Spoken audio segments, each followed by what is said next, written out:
Paul, I got my vaccine this past weekend. It knocked you out. My second dose, and boy, I felt good the same day. I was a superhero the day I got it. I felt wonderful, and then day 2 hit, and I just felt sore. You know, Paul, I'm rather flexible. You know, I can stand up, feet flat, and bend all the way over, touch the ground. I'm like a yoga guy, considering how fat I am. And sure enough, I couldn't hardly move. I couldn't stretch anything. My muscles hurt. It's like I got beat up or something. You texted us at like 9 o'clock or 8:30. You're like, I'm going to bed. Yeah. And so we thought we'd talk about some of the vaccine companies today, Paul. Would you like to start with Johnson & Johnson? All right, let's do this. So Johnson & Johnson has a market cap right now of $425 billion. That is pretty big. PE of 28.8, so that's an X. This is pillar number 1, PE. Over 20, huh, Paul? X. Yes. No, it's over 20, so it's an X. Yep. Profit margin over 10%, so that's a check mark. Perfect. So drug companies tend to have very healthy profit margins, so that makes a lot of sense. Return on assets and return on invested capital is around 9.2%. This means this is about the return they make on their money that they reinvest from their debt and their equity. Now, Charlie Munger says that long-term, a stock will perform about equal to its return on assets and return on invested capital. So that's if you're paying fair value. So if it's below 10%, which is about what the market should do, then you need to get a discount to the stock in order to buy it. So right now we have 1 check and 1 X. Pillar number 3 is revenue growth over the past 5 years, my friend. All right, so 5 years ago, 71.9 billion, now 82.58, check mark there. Beautiful. Profit growth, it's actually an X, 16.54 down to 14.71. So even though their revenue is up 15%, their profit is down about... Pillar number 5 is shares outstanding, Paul. We want this number going down, not up, of course. Shares outstanding is a check mark. We have 2.71 billion down to 2.63, check mark. What this says is that you're going to, as they buy more and more shares back, your 1 share will buy a bigger percentage of the revenue and profit and of the business in general. So with you doing nothing, you're going to own more of the company because they're buying their shares back. Pillar number 6 is current assets over current liabilities. Pillar number 6. 57.6 versus 38.8. Check mark there. Yep. Perfect. Let's keep going. Pillar number 7. This is the granddaddy of them all. This is free cash flow growth, Paul. Now, folks, because I'm your Uncle Paul and I want to make life easier for you, what I've done is I've added a line to the cash flow statement that is actually free cash flow, and it actually shows the 5-year average here. There is growth, 13.7 to 18.3.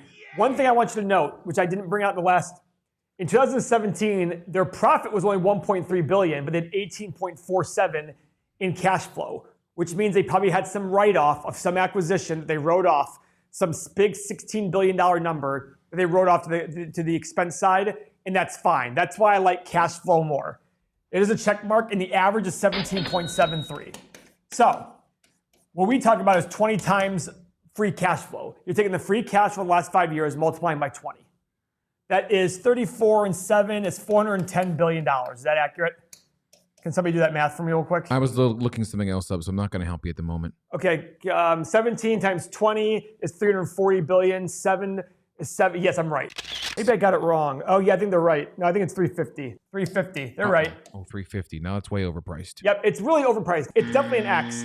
It's technically not a buy. No, so what we did, folks, is we took that free cash flow, the average, and we multiply it by 20, which is always our standard number. If you've heard this before, you need to hear it again. This is our standard number for a company. If it's a high growth company, that number may be more. Maybe multiply by 30. If it's a very low moving company in terms of low revenue growth year to year, we're going to slow that number back down to maybe something like a 15. But so Paul's multiplied by 20 gave us a market cap of what again, Paul? 410, and it's currently valued. The world values this company at 428 billion. So 425 billion. Somebody just said 350 billion for what? So currently it's looking a smidge overpriced. Now the question becomes, what is a reasonable number? I don't know. You have to look at a lot of things. Now here are the things that I look at as an investor. When you look at this free cash flow, guys, what do we see here? We see consistent. There's an argument to be made, which I kind of do buy into. The more consistent and the bigger the company, especially a company like drug pharmaceuticals, you might want to pay a premium to. It's kind of like the US government. You get a very low return on government debt. Why? Why do you get a low return on government debt? Because it's so secure and so consistent. Yeah. I go back to the return on invested capital. The return on investment capital isn't awful, it's not great. It's kind of there. So I personally would sit there and say, I'd want to pay about 15 times free cash flow for this company. That's just my opinion. Now remember, guys, what I'm willing to do versus what you're willing to do are totally different things. If this is a company that's part of a big portfolio, it's different as well. But if you're looking at this as a one-off acquisition, you've got to be more strict about your requirements. If you're buying a portfolio of companies that have a certain metric system to them, that's fine. But this one, I'm willing to pay about 15 times free cash flow, and to make sure I'm not effing this up, 15 times 17 is 225 and 30, 260, call it, something like that. Well, it's actually 255. Yep, 255, yep. Yeah, but it was like 17.7 billion. Okay. So call it like 260 or whatever it is. That's a big drop from today. But if you look at the PE, it was 28. So it's pretty consistent that the PE was 28. Historical for big companies is around 15. It's fall in half. It's about right. People in the middle Patreon tier, the Bidnass Nation, that famous Bidnass Nation. What have you been saying about Johnson & Johnson? Give us the inside scoop on your trading. So, by the way, guys, I couldn't get the charts up today, so I'm just going to talk about it. And if you're in the Bidnass Nation, you could probably visualize this or pull it up. It was interesting. Everybody this morning, they were like, should we short this? Now, after digging into it and just doing 2 minutes of research and finding out this isn't affecting their revenues in any way, it just goes back to that mentality of, is this bad for Johnson & Johnson as a whole? Can they have issues? But it turned into a short today, a short-term downtrend. To me, I'm looking at this saying I'm not going to short it, and I always say don't pay attention to the news. This one, you kind of got to pay attention to the news. I could very well see this going, people realizing that it's not going to affect anything in their revenues and profits, and saying, okay, let's go and buy this little dip, and it'll be right back up by the end of this week. Paul, final price target for Johnson & Johnson. Yes. And let me know if you'd like, are there any options that you'd like to bring up for this company that you might I in? have to pull up the options. So Johnson & Johnson, the issue I will say here is I want to pay probably about half the price it is currently for it to do about what the market's going to do. So me as a value investor, I want to pay much less. But for a regular investor who wants what the market is going to do over long periods of time, I think if you pay half, you will do fine. Thanks so much for watching the video. We hope you were intrigued. If this style of investing speaks to you, click the link below to join our Patreon. As a patron, you get access to a wonderful community of like-minded investors where you can chat, connect, ask questions, and share ideas with badasses like you all over the world. The best part is you get the amazing Everything Money software. This is revolutionary, unlike any YouTube page. You can track your investments, look at stocks, and quickly run our 8-pillar analysis on any company you like.